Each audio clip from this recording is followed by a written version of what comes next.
오늘은 출애굽기 19장을 이제 살펴보겠는데 출애굽을 이미 했습니다.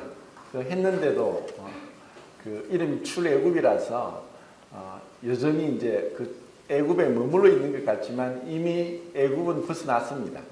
이 애굽은 세상을 상징하고 있습니다.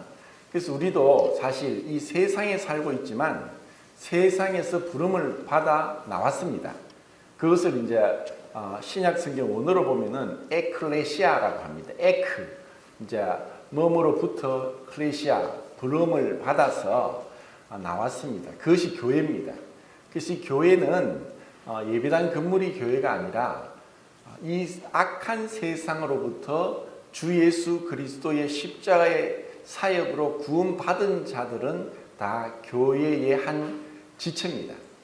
그것은 우주적인 교회는 주님이 머리가 되시고 또 우리가 가히 상상하지 못할 수많은 시대에 또 많은 인종과 민족과 또 방언과 또 문화가 다른 기후가 다른 그들이 이제 천국에서 한 몸이 되어서 서로 사랑하고 정말 눈에 넣어도 아프지 않을 정도로 더 이상의 어떠한 미움도 또 분열도 다툼도 눈물도 없는 저주도 밤도 사망도 없는 그런 완전한 곳에 우리가 가기 전까지 지역교회에서 우리를 연단하십니다.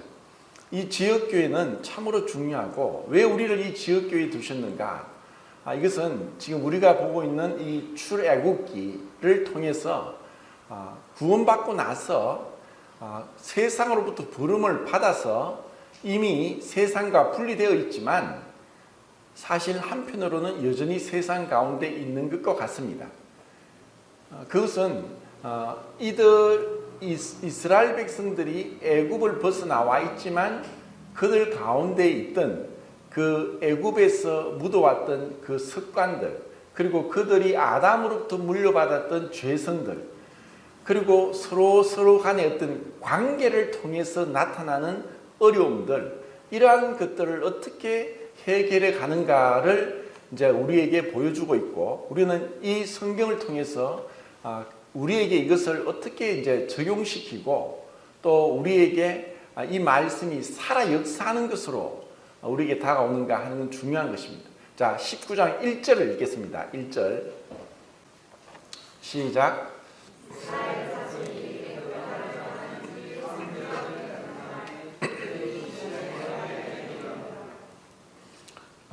성경을 볼 때 우리가 역사적인 배경 그리고 문맥적인 배경을 무시하고 어떤 상징적인 것이나 아니면 어떤 관념적인 것에 빠지면은 자칫해서 영예로 흘러가 버립니다.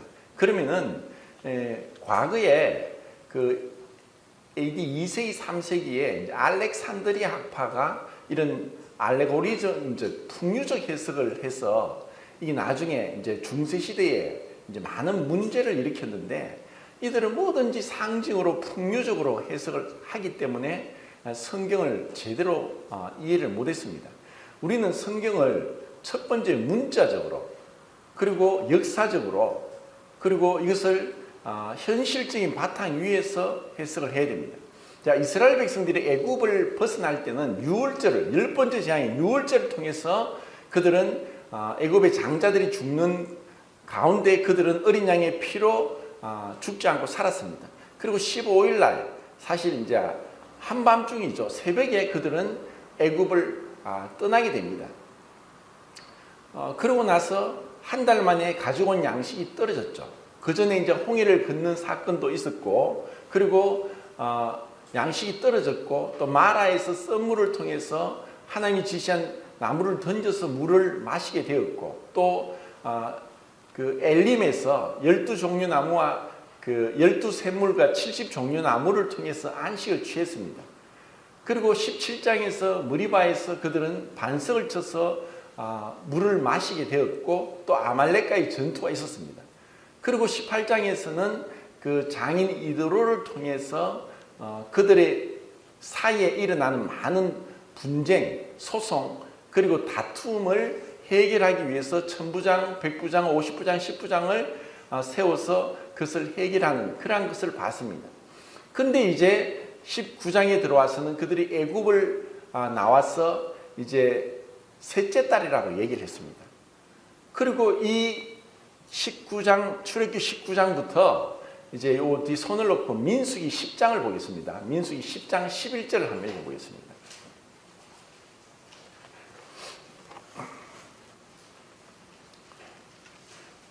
(10장) 11절입니다. 시작.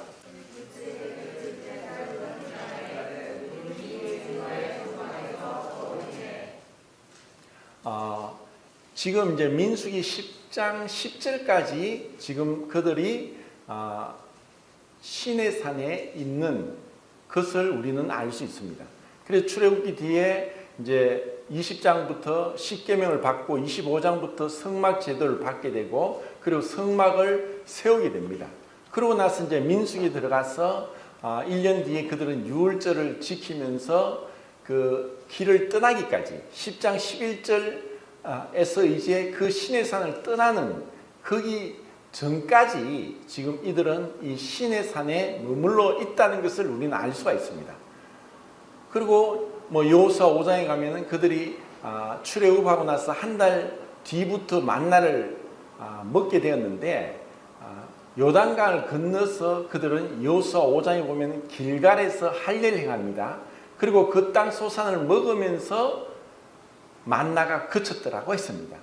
그래서 거의 한 40년을 하나님은 만나를 통해서 그 이스라엘 백성들을 먹이셨다는 것을 알 수가 있습니다. 이런 이제 역사적인 배경 가운데서 우리는 다시 출애굽기로 돌아와서 4절부터 6절까지 읽고 또 교제하겠습니다. 4절부터 6절까지 시작.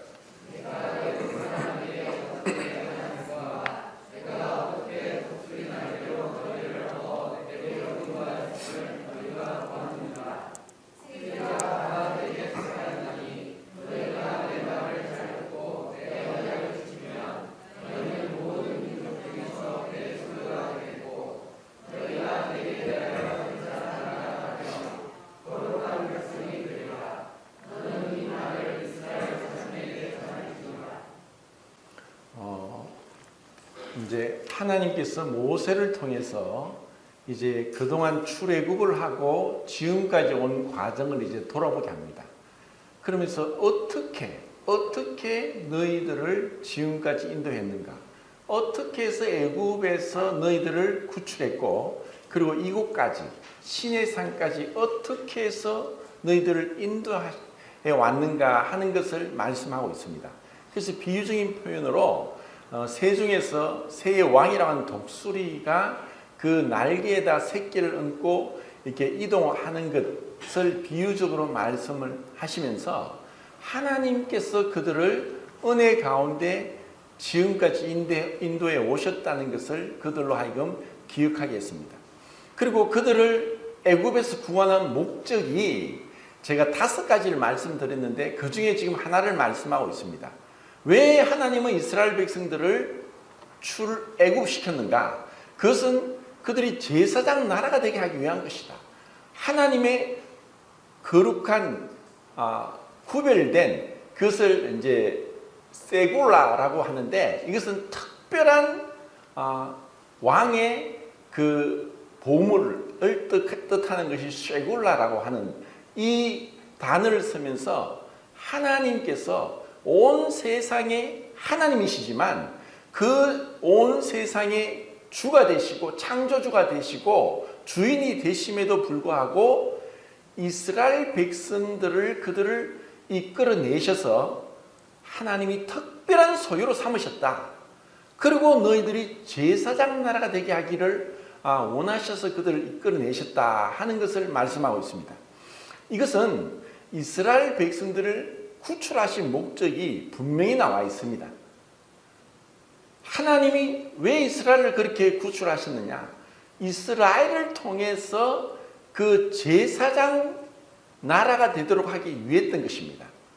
그런데 이스라엘은 하나님의 그 구출, 구원의 목적을 상실했고 그 목적을 이루지 못했습니다. 그렇지만 언젠가 이 약속의 말씀이 문자적으로 성취될 때가 있는데 그것이 언제냐? 천년왕국 때입니다. 천년왕국 때 이스라엘이 이제 제사장 나라가 된다는 것을 에스겔의 환상을 통해서 우리는 알 수가 있습니다. 그러면 우리에게도 동일합니다. 이 말씀은 베드로전서 2장 9절과 요한계시록 1장 5절 6절에 동일하게 나옵니다. 하나님이 우리를 구원하신 목적이 무엇입니까? 우리를 거룩한 나라로, 그의 소유된 백성으로, 그리고 왕같은 제사장으로 부르셔서 그의 아름다운 덕을 선전하게 하기 위함이다. 그 아들의 피로 우리를 값주고 사셔서 우리를 하나님의 소유된 백성, 이스라엘 백성을 향해서 세굴라라고 한 것처럼 하나님은 우리를 특별한 소유, 그 아들의 신부로서, 그리고 하나님의 자녀로서 우리를 구원해 내셨다는 것입니다. 이것을 우리가 알게 될 때 얼마나 이 우리의 구원이 값진 것이고 우리가 도저히 다 상상하지 못할 것인가. 우리는 베드로 후서입니까 보면 그런 말씀, 원시치 못하고, 자, 원시치 못하고 멀리 바라보지 못하는 것도 일종의 죄인데, 나이가 들면은 이제 동공이 이제 점점 이제 근육이 약해져서 얇아지다 보니까 상이 이제 망막 뒤쪽으로 맺힙니다. 그래서 멀리 끄는 보지만 가까이 끄는 잘 못 보게 되죠. 그래서 이제 돋보기를 통해서 망막 앞으로 상을 맺히게 해서 이제 보게 됩니다. 근데 이제 젊은 사람들은 뭐 가까운 것을 많이 보다 보니까 근시안이 되어서 가까운 곳을 보는데 멀리는 못 봅니다. 젊은 사람들은 어떻게 보면은 멀리 내다보기보다는 그 앞에 있는 것을 보고 달려갑니다. 그래서 나이가 들고 정말 지혜로운 자는 원시안을 가지고 멀리 내다보는 거예요. 우리 그리스도인들이 어떤 시선으로 바라봐야 되느냐? 저 멀리 봐야 됩니다. 그 멀리는 어디냐? 이 세상 사람들의 그 멀리는 노후 생활입니다. 노후 생활에 요즘은 정년퇴직도 하고 나서 거의 80은 거의 기본으로 사는 것 같고 90세, 100세. 지난주에도 어떤 성도님의 그 부친상을 당해 갔는데 94세로 이제 돌아가셨어요. 94세. 이런 흔한 시대에 살고 있다 보니까 노후 생활을 이제 걱정을 하면서 그것을 바라봅니다. 그것이 그들의 원시 안으로 바라보는 가장 멀리 보는 시선입니다. 그런데 우리 그리스도인들은 노후 생활을 바라보고 살아갑니까? 그러면은 우리가 정말 올바른 신앙생활을 할 수 없습니다.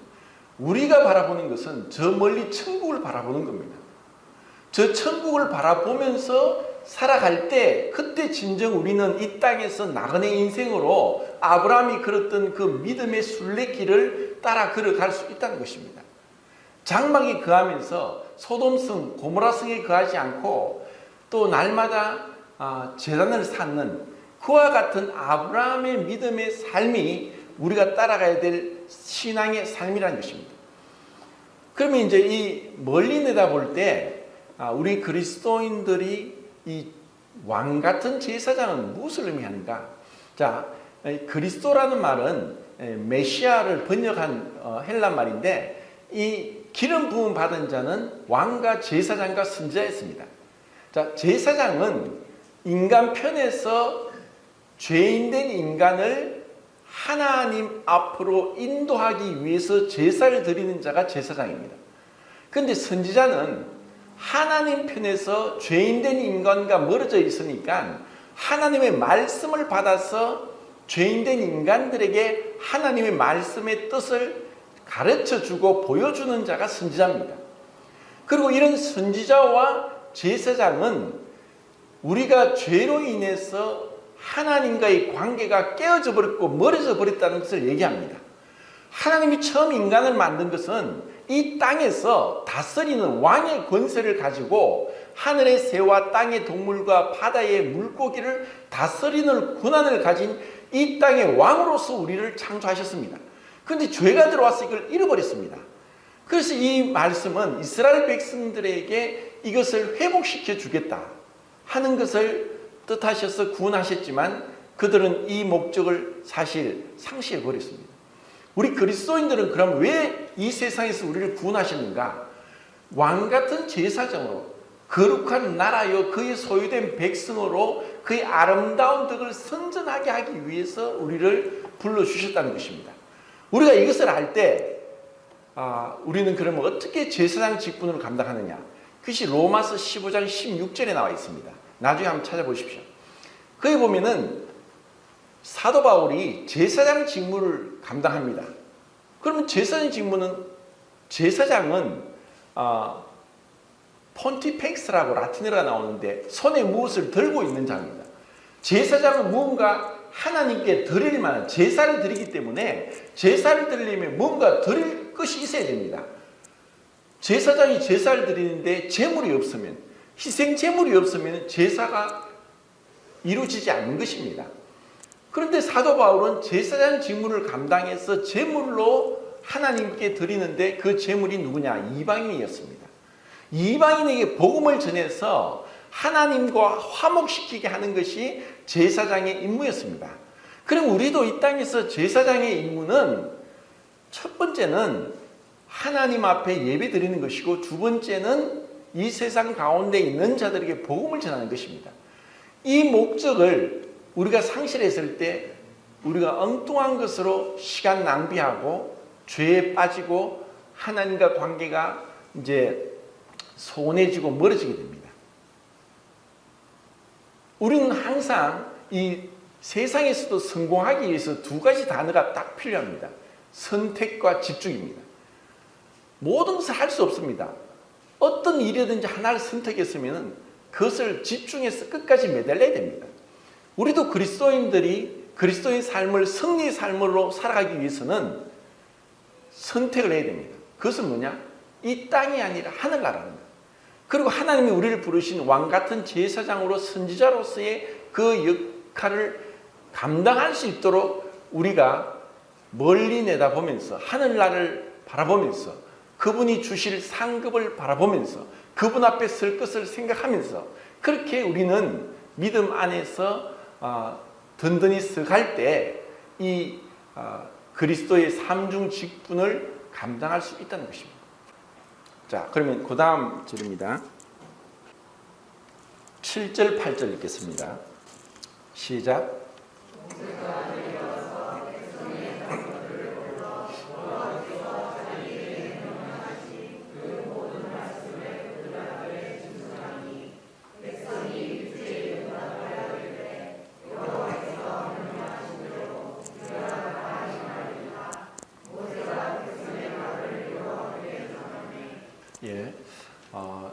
이 말씀을 가지고 아침에 그 큐티로 문자를 올렸는데 정말 이제 이 대목은 중요한 대목이고 이것은 어쩌면 이제 이스라엘 백성들이 이전까지의 독수리가 날개를 펴서 새끼를 그 날개에 얹고 이제 보호하고 이동한 것 같은 은혜로운 하나님의 손길을 벗어나서 그들이 그들 스스로의 힘과 노력으로 자기들을 위해서 이 말씀을 순종하고 지키겠다고 하는 그 약속, 계약 가운데로 떨어지는 그런 상황임을 이제 우리는 볼 수 있는데 상당히 이제 이 말씀은 좀 사실 좀 깊이가 있는 말씀입니다.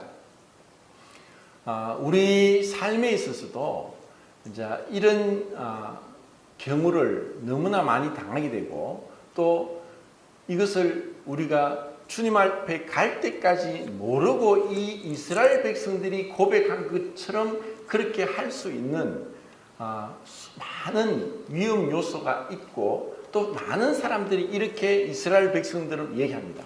예, 우리가 지키겠습니다. 우리가 순종하겠습니다. 우리가 하나님 말씀을 하신 대로 다 지켜 행하겠습니다 하는 그러한 고백을 구원받고 나서도 할 수 있다는 것입니다. 이것이 이제 구원받기 전에 만약에 이렇게 한다면은 우리는 갈라디아서 3장 10절과 야고보서 2장 10절 말씀을 통해서 명백하게 불가능하다는 것을 압니다. 왜냐? 갈라디아 말씀에는 모든 율법을 항상 행하지 아니하는 자는 저주 아래 있다라고 했고, 그리고 야고보서 말씀에는 모든 율법을 지키다가도 하나를 못 지키면 모두 범한 자가 된다는 것입니다. 그래서 율법으로는 어렵다함을 얻을 수 있는 육체가 없다고 하는 것이 이 성경의 선언인데, 이들이 우리는 다 지키겠습니다, 다 순종하겠습니다 라고 합니다. 자, 이것이 구원받지 않은 자들의 가장 큰 그 고집과 회의치 않은 마음인데, 그럼 구원받고 난 자들은 이렇게 하지 않는가? 충분히 이럴 수 있습니다. 그건 왜 그런가? 그들이 정말 하나님이 어떠하심을 잘 모르기 때문입니다. 자, 하나님이 어떠하심을 모르면은 또 어떤 일이 일어나느냐? 자기 자신을 똑바로 볼 수 없습니다. 자기 자신이 어떠한 자인지. 자, 출애굽의 10가지 재앙과 지금 이 시내산까지 도착하는 그 3개월의 기간만 보더라도 이들이 행한 것은 아무것도 없습니다. 전적인 하나님의 은혜입니다. 선물로 주어졌습니다.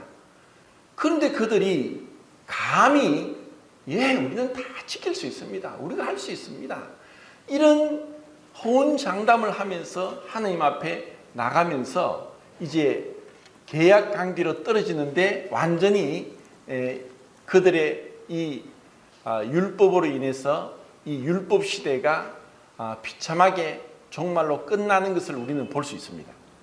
자, 그러면 우리에게 왜 이것이 참 중요한 말씀인가? 고린도 후서 5장을 보겠습니다. 5장 14절 15절입니다. 자, 읽겠습니다. 시작.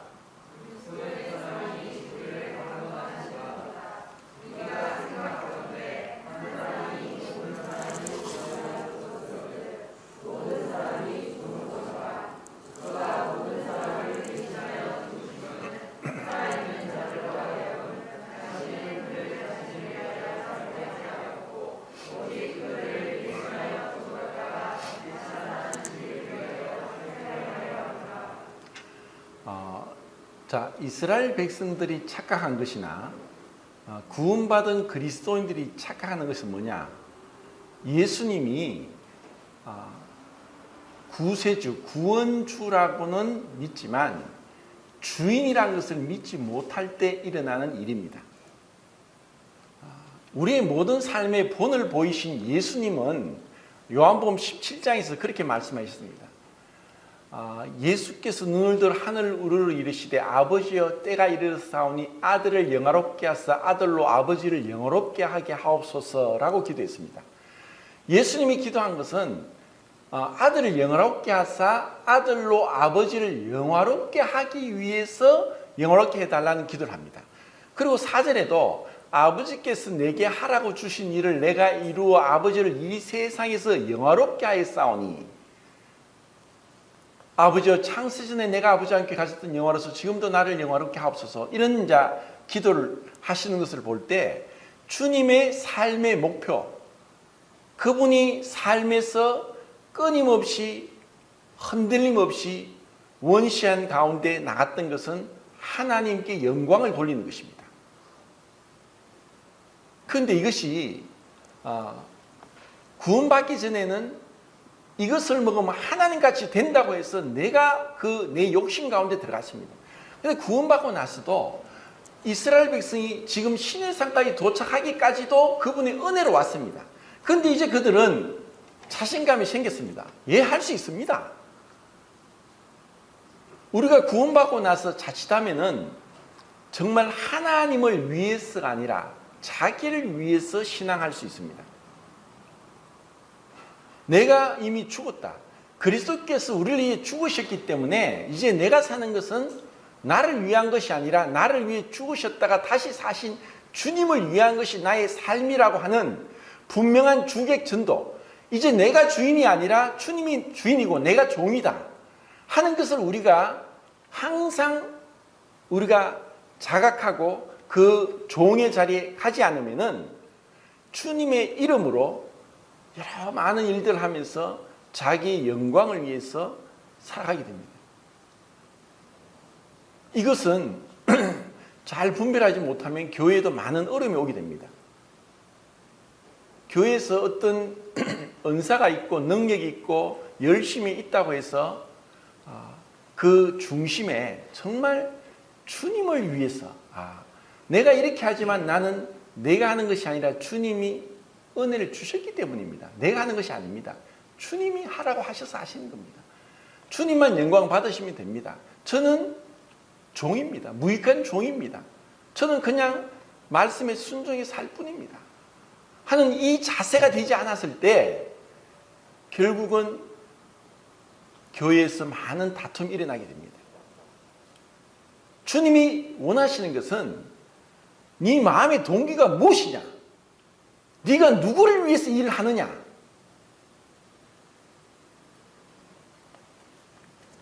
정말 주님의 어떠하심을 모르기 때문에 내가 이미 죽은 자다. 아니 죽은 자에게 무슨 영광이 있고 무슨 자랑이 있고 무슨 어떤 게 있습니까? 주님만이 높아지면 됩니다. 우리가 내 자신을 위한 것이 아니라 주님을 위한 것이라면은 우리가 다른 사람들과 화목하게 될 수 있고 또 내가 비록 인정받지 못하더라도 다른 사람이 인정받는 그것이 기쁨입니다. 그것은 뭐냐? 부모에게서 그런 자식을 향한 마음이 있으면 동일합니다. 부모는 그런 속담이 있죠. 흉년이 되면은 부모는 배고파가 죽고 자식들은 배가 터져 죽는다는 말을 합니다. 흉년에 먹을 것이 없는데 부모 마음에는 내가 먹을 거 없어도 자식한테 주는 거예요. 그게 부모 마음이거든요. 자, 이것이 그 주님의 마음입니다. 주님은 우리를 끊임없이 우리를 섬기시는데 우리가 그런 섬김 가운데 자칫 이제 높아지는 거예요. 한자수고에도 호가호이라는 그런 한자수고가 있습니다. 여우가 뒤에 호랑이가 있는데 동물들이 자기가 지나가니까 전부 다 무서워하고 엎드리는 거예요. 그래서 여우는 착각했습니다. 야, 내가 진짜 이 동물들이 나를 왕으로 떠받치는 것 같다. 근데 뒤에 호랑이가 있는 거예요. 우리가 무엇을 하더라도 그것은 주님의 은혜입니다. 내가 뭔가를 합니까?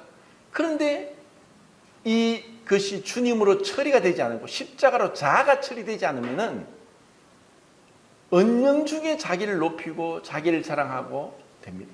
그래서 그렇게 해서 자기가 인정받지 못할 때 가인이 분을 내듯이 분이 나는 거예요. 이게 육신입니다. 육신이 얼마나 끔찍하고 무서운 것인가를 출애굽기 17장을 통해서 말씀하고 있습니다. 아말렉입니다. 아말렉이 성경에 제일 마지막에 나오는 곳이 어디입니까? 에스더서의 하만입니다. 하만이 누구를 그렇게 미워했습니까? 모르드게를 미워했습니다. 모르드게를 미워한 것이 아니라 모르드게가 믿는 하나님을 미워했습니다. 하만은 어떻게 하든 자기를 높이려고 했습니다.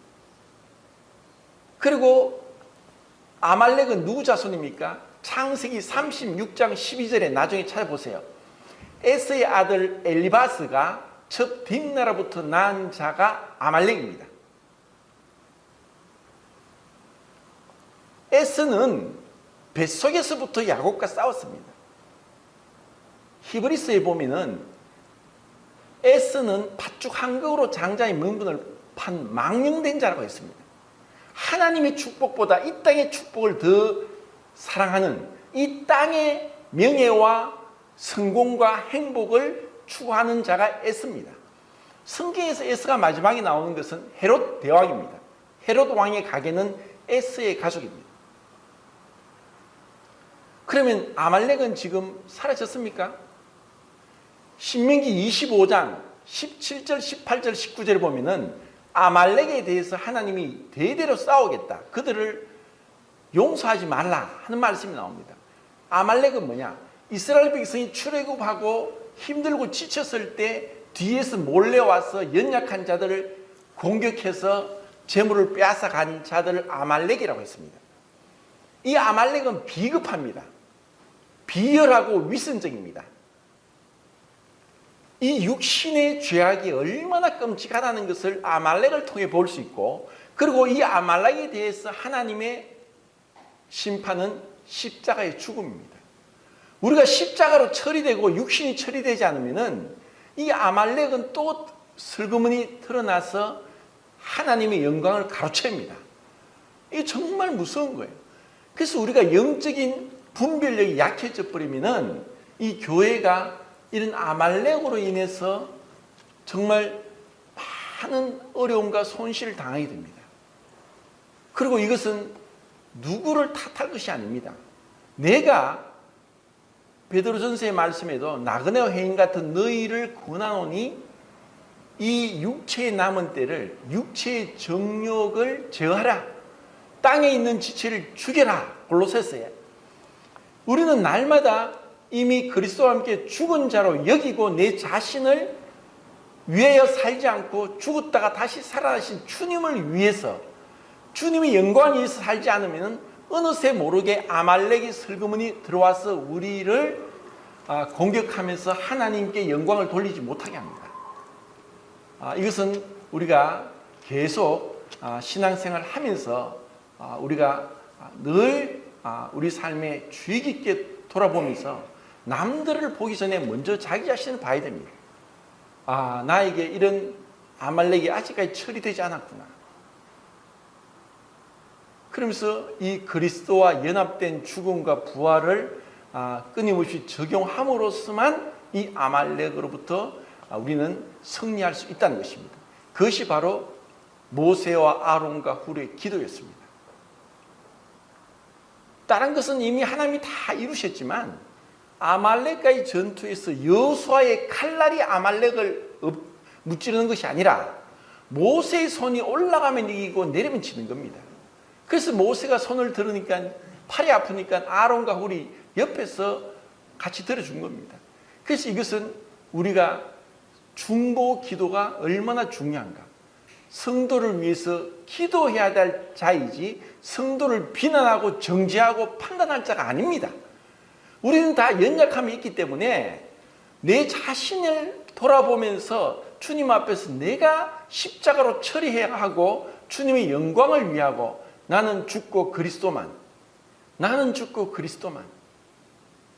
세례 요한이 나는 세야 되고 그분은 흥해야 된다. 나는 그분의 신들매도 풀게 감당치 못할 자다. 이와 같은 세례 요한이 마음이 있어야만 주님이 드러나고 영광을 받습니다.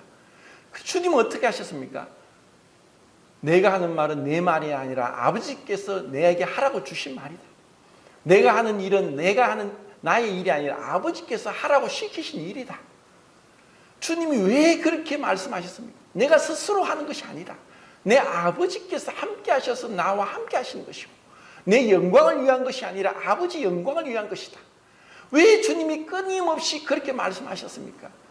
이것은 우리 육신이 자칫 잘못하면은 착각 속에 자기도 착각하고 정말 주님을 위해 열심히 했는데 그날에 가니까 나무와 풀과 짚으로 불타버리는 그리스도의 심판대에서 불타버리는 부끄러운 구원을 받을 자가 많다는 것을 고린도전서 3장에 말씀하고 있다는 것입니다. 자, 그 다음 12절 13절 읽겠습니다. 12절 13절 시작.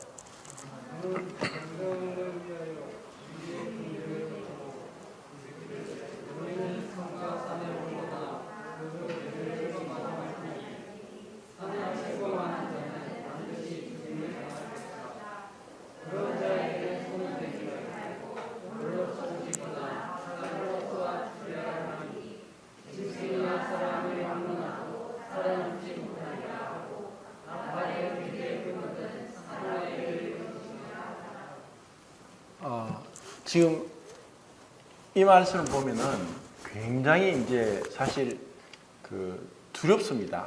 아니 이렇게까지 할 것 있습니까? 자, 우리가 하나님을 어떻게 생각합니까?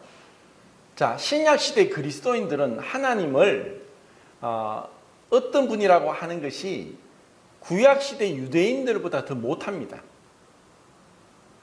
유대인들은 지금 메시아로 오신 예수 그리스도를 믿지 않지만 구약 성경에 여호와 하나님은 분명하게 믿고 있습니다. 그래서 그들이 1900년 동안 나라를 잃고 전 세계를 흩어졌지만 그들의 신앙을 그 어떠한 박해도 어떠한 1900년이라는 시간 속에서 어떤 사람도 그들 속에 있는 여호와 하나님에 대한 신앙을 무너뜨릴 수 없었습니다. 그리고 그들이 지금도 메시아를 믿고 있지 않지만 예수 그리스도를 모르고 믿고 있지 않지만 구약 성경에 이 창조주 하나님을 알므로 인해서 유대인들이 지금 전 세계 민족 중에 가장 뛰어난 민족이 되어 있습니다. 인구가 이스라엘의 그 땅에 700만 명이 있고 전 세계에 미국하고 흩어진 게 700만 명, 1400명밖에 없지만 노벨상 수상자는 거의 30% 가깝습니다. 노벨 경제학상 수상자는 60%에 이릅니다. 그들이 왜 그렇습니까? 하나님이 어떠한 분인지 압니다. 창조주 하나님을 안다는 것입니다. 그러면 우리는 예수님은 아는데 정말 이 하나님이 지금 여기 말씀처럼 얼마나 무섭고 두렵습니까? 디모데전서 6장 15절 16절도 기약이 이르면 하나님이 그의 나타나심을 보이시리니 그는 복되시고 유일하신 주권자이시고 만왕의 왕이시고 만주의 주이시고 그에게만 죽지 아니함이 있고 가까이 가지 못할 빛에 거하시고 아무 사람도 보지 못하였고 볼 수 없는 자시니 오직 그에게 영광과 존귀를 돌릴지어다. 자, 하나님은 유일하신 주권자고 만왕의 왕이고 만주의 주고 가까이 가지 못할 빛이 거하시고 아무 사람도 볼 수 없는 분입니다. 정말 무섭고 두렵습니다. 그들이 하나님께 가까이 나가려고 하다 그냥 죽습니다. 가까이 나오지 마라. 자, 하나님의 임재가 지금 시내산에 임하는데 그 밑에 보면은 불 붙는 것 같고 이 시내산이 지진이 일어난 것 같고 흔들리고 그리고 구름이 꽉 끼어 있고 빽빽한 구름 속에 그리고 천둥이 치고 번개가 치면서 너무너무 두렵습니다. 지금 여기 나오지 않지만 신명기 5장에 이 40년 전의 사건을 언급하면서 뭐라고 하냐면 5장 17절, 18절, 19절에 그렇게 나옵니다. 우리에게 말씀하지 마소서. 우리가 죽을 것 같습니다. 너무 무섭습니다. 말씀하지 마소서. 대신 모세를 통해 우리에게 말씀하소서. 우리가 이렇게 해서 이렇게 하나님 말씀하는데 죽지 않는 백성이 어디 있습니까? 그런데 우리는 너무 두렵습니다. 히브리서 12장 21절에도 모세가 그럽니다. 나는 심히 두렵고 떨린다. 하나님 어떠한 분입니까? 예수님이 하나님이시죠. 예수님이 인자하시고 겸손하시고 온유하시고 모든 병자들 다 안으시고 어린아이들도 가까이 오게 하시고 너무 그분은 은혜와 사랑이 넘칩니다. 그런데 그 예수님은 지금 구약 성경에 말씀하고 여호와 하나님이 육신으로 오신 분이 예수님입니다. 그 여호와 하나님이 동일한 예수님인 거예요. 구약시대에 지금 이스라엘 백성들이 이렇게 나타나셔서 너희들이 함부로 가까이 오면은 그들을 죽이되 손도 대지 마라. 돌로 쳐 죽이든지 활로서 죽이든지 손대지 마라. 가까이 오면 죽는다. 함부로 오지 마라.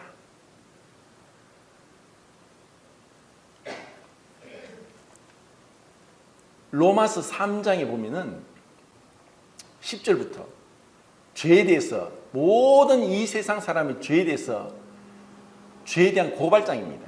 의인은 없나니 하나도 없으며 깨닫는 자도 없고 하나님을 찾는 자도 없고 선을 행하는 자도 없고 그 목구멍은 열린 무덤이고 그 혀로는 속임을 베풀고 그 입에는 독사의 독이 있고 그 발은 피 흘린 데 빠른지라.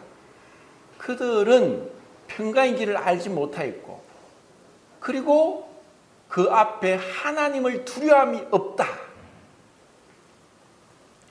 죄인들의 특징은 뭐냐? 하나님을 두려워하지 않습니다. 하나님을 두려워하지 않기 때문에 그들의 생각대로 보이는 대로 이 땅에 있는 것만 살아갑니다. 우리 신앙이 언제 우리가 경건하고 거룩하게 하나님 말씀대로 살아갈 수 있느냐? 하나님을 두려워하는 데 있습니다. 하나님을 두려워하면은 하나님의 심판도 두려워하고 죄를 미워하는 것입니다. 여호와를 경외하는 것은 악을 미워하는 것이다. 입술로는 하나님 말하고 말씀을 다 내뱉으면서 하나님을 두려워하지 않는 자들은 경거망동하고 함부로 말하고 함부로 비난하고 함부로 정죄하고 함부로 판단합니다. 정말 하나님을 두려워하면은 함부로 할 수 없는 거예요. 하나님이 얼마나 무서운 분인데 그냥 그 앞에 있는 것으로 그렇게 함부로 행동하고 말하지 절대로 않습니다. 우리는 하나님을 두려워하지 않으면은 우리 신앙은 절대로 온전해질 수 없습니다. 단순히 하나님을 두렵다는 것은 하나님을 어떤 심판을 무서워해서 죄인들처럼 지옥 가기가 무서워서 두려워하는 그런 것이 아닙니다. 정말 두려운 건 뭐냐? 하나님께 영광을 돌리지 못하고 하나님이 하나님으로서 인정받고 그분이 받아야 될 영광, 감사, 찬양을 받지 못하는 겁니다. 그리고 하나님이 우리를 이렇게 그 아들을 죽는 데까지 내어주셔서 그 핏값으로 우리를 구원했는데도 우리가 그 구원의 가치를 깨닫지 못하고 그냥 세상 가운데서 믿지 않는 자들하고 별 다를 바 없이 그냥 섞여서 구별되지 않고 살아가는 것. 그게 정말 두려운 겁니다. 그래서 빌립보서 2장 12절에 두렵고 떨림으로 너희 구원을 이루라. 자, 그 뒤에 또 보겠습니다. 16절 18절입니다. 시작.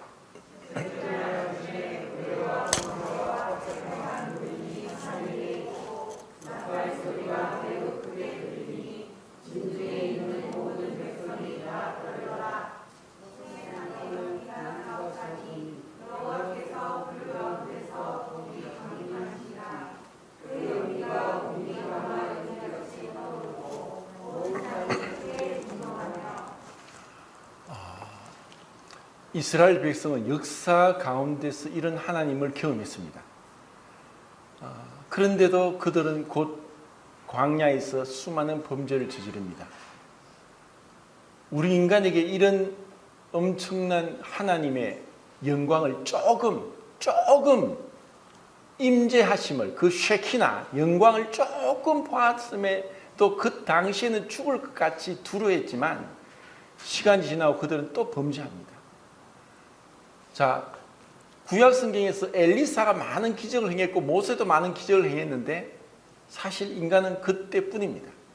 예수님이 오셔서 많은 기적을 행하셨습니다. 그런데 그때뿐입니다. 오병이어 기적을 통해서 그들은 예수님이 얼마나 놀라운 분인지 알았습니다. 그런데 그들이 정말 마음 중심으로 그분 앞에 두렵고 떨림으로 그분을 당신은 하나님입니다. 당신은 하나님의 아들입니다. 당신은 진정으로 이 땅의 구세주입니다. 당신은 진정한 나의 삶의 주인입니다. 내 모든 삶의 주인이십니다. 하고 우리가 그렇게 고백하지 않으면은 또 우리는 이 아담으로부터 물려받은 아말렉이라는 이 죄의 근성이 슬그머니 와서 우리를 그렇게 육신적으로 그렇게 살아가게 한다는 것입니다.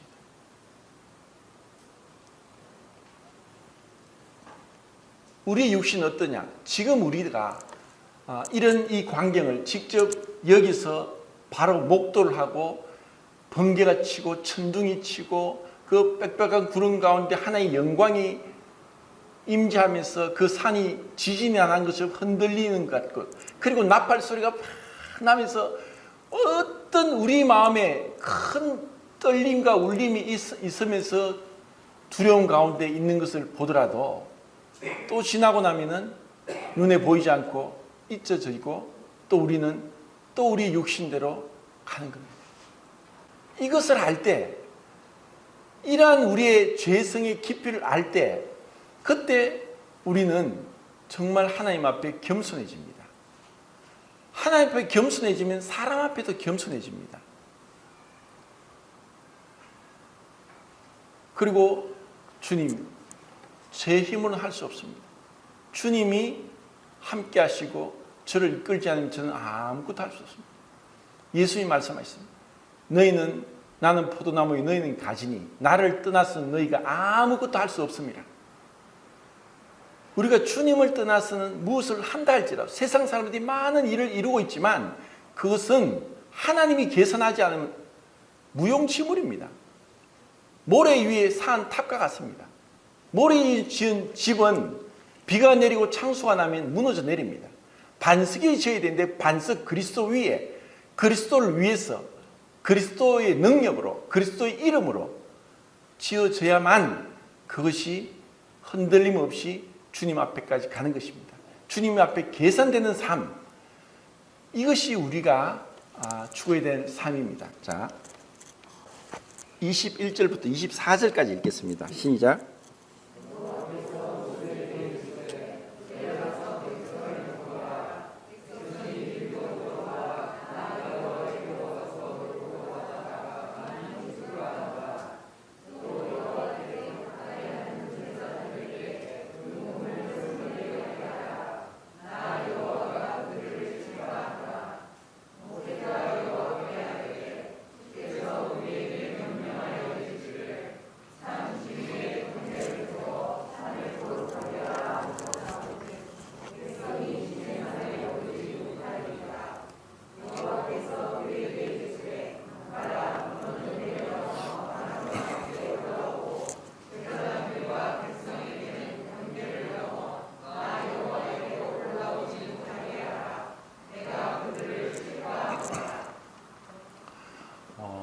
하나님께서 이렇게 말씀하시는 것은 정말 우리가 어떠한 자인지 압니다.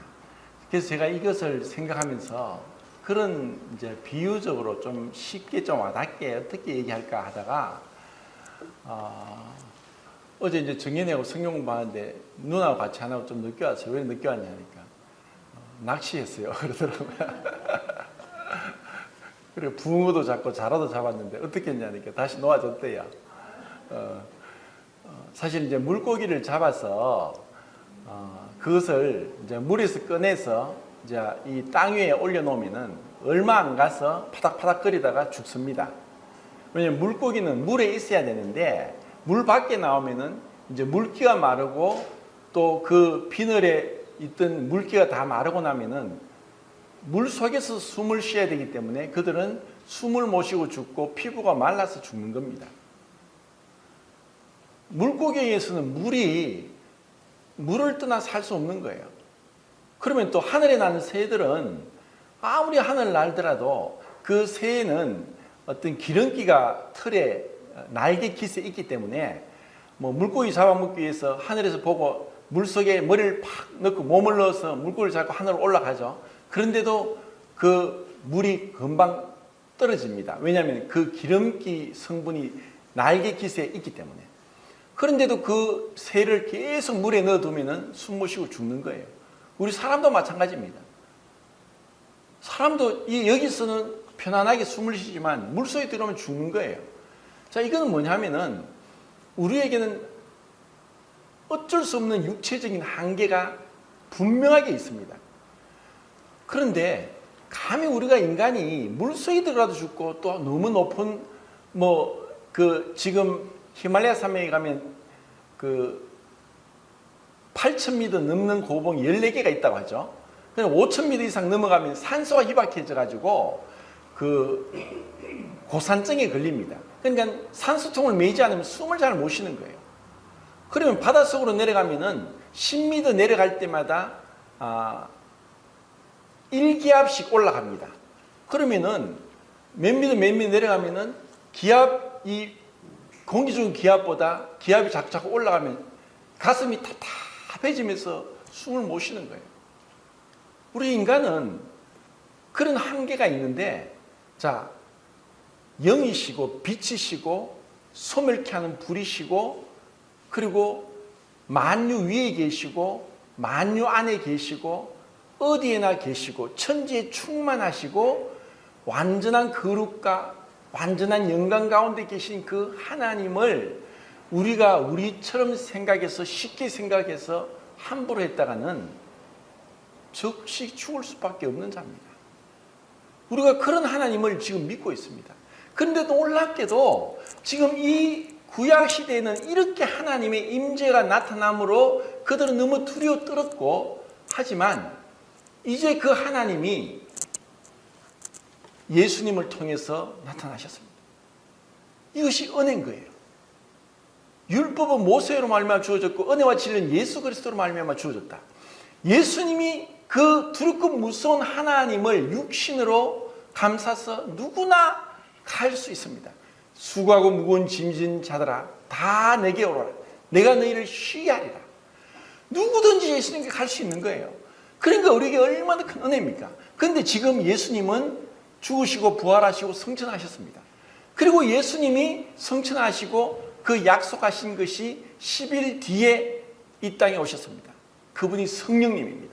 그분이 비둘기같이 너무나 부드럽고 온화하고 순결하고 거룩하고 영이신 그 성령 하나님이 그 동일하게 지금 출애굽기 19장에 나타난 두렵고 무서운 그 하나님께서 동일한 성품을 가지고 계신 그 성령 하나님이 지금 누구에게나 주의 이름을 부르는 자, 주는 영이시니 주가 계신 곳에 자유함이 있고 주의 이름을 부르는 자는 자유함을 얻고, 그리고 주님을 말씀을 듣고 순종하는 자에게 성령이 약속의 성령으로 인치심을 받는 이 어마어마한 축복 속에 거하고 그 거룩하신 하나님이 우리 안에 내주하시고 함께 영원토록 떠나지 않겠다고 하시는 이 축복 가운데 들어간 거예요.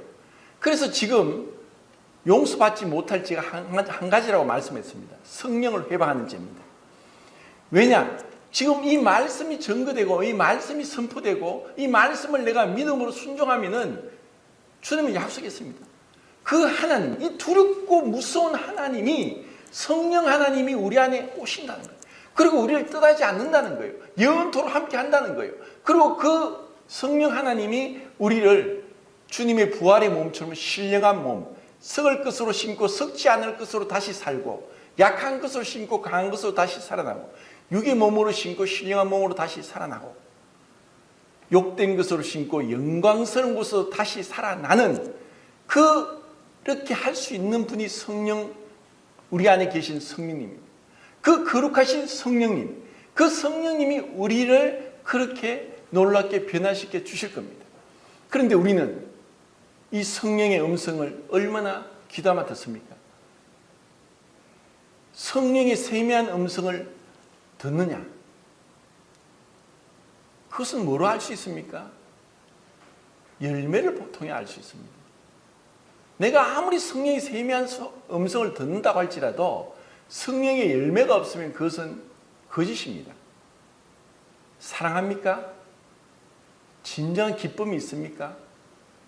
모든 사람으로 더불어 화평함을 누리고 있습니까? 누구를 향해서도 오래 참고 있습니까? 자비와 양성과 충성과 온유와 절제가 나타나고 있습니까? 이런 것이 없이 지식적으로 머리로만 성령을 얘기해도 아무 소용이 없습니다.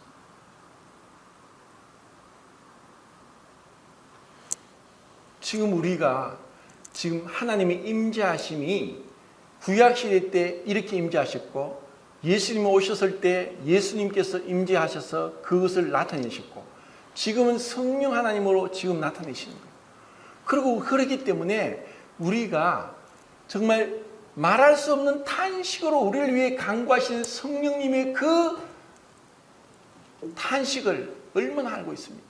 성령의 음성이 얼마나 민감합니까? 성령을 쫓아행하고 있습니까? 성령의 인도를 받고 있습니까?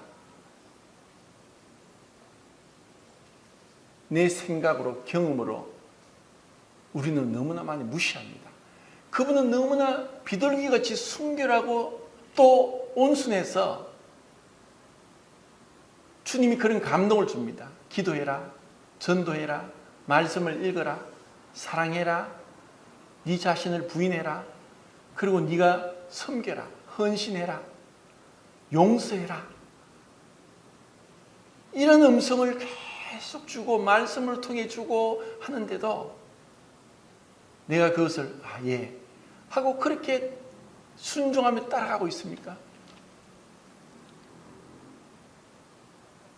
이런 것이 우리가 하나님을 알면 알수록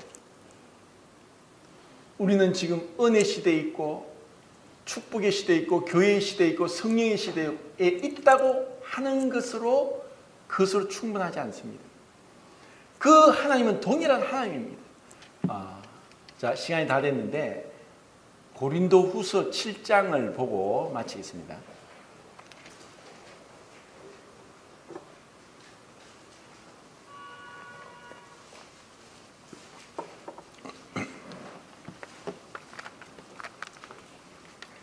자, 7장 1절입니다. 시작.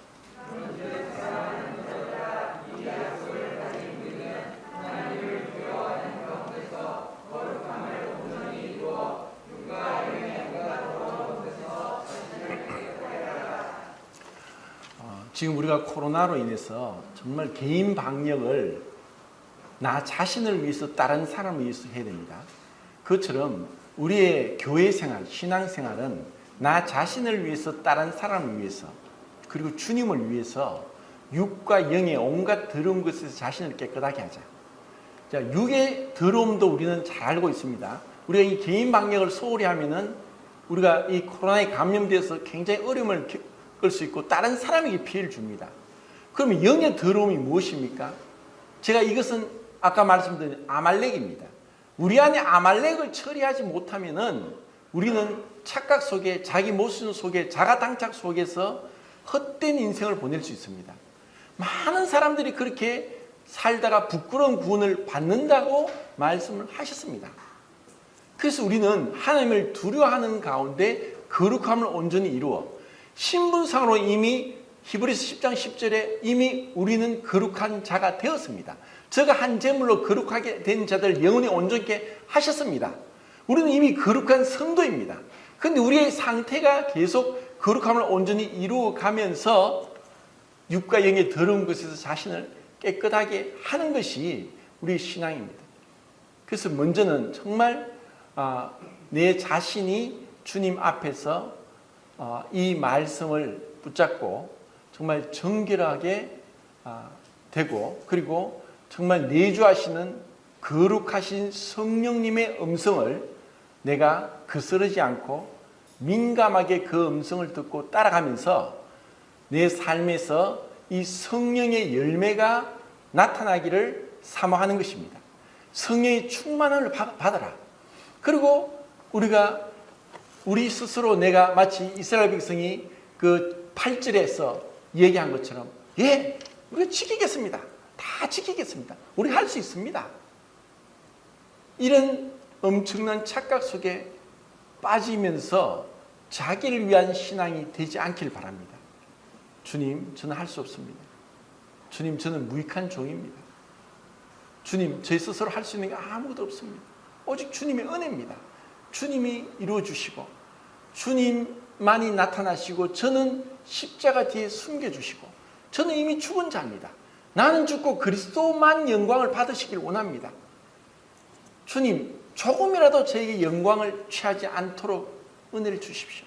진정으로 주님 앞에 갈 때까지 겸손하게 온유하게 무명으로 누가 알아주든 알아주지 못하든 그러면서 정말 제 마음속에 하나님을 두려워하게 해주십시오. 하나님을 두려워하고 사람을 두려워하지 않게 해주십시오. 보이지 않는 하나님을 보이는 것까지 두려워하면서 하나님 앞에서 행할 때 그때 우리는 이 말씀대로 주님이 우리를 부르신 제사장으로서 선지자로서 왕같은 제사장으로서의 직무를 감당할 수 있을 것입니다. 이상.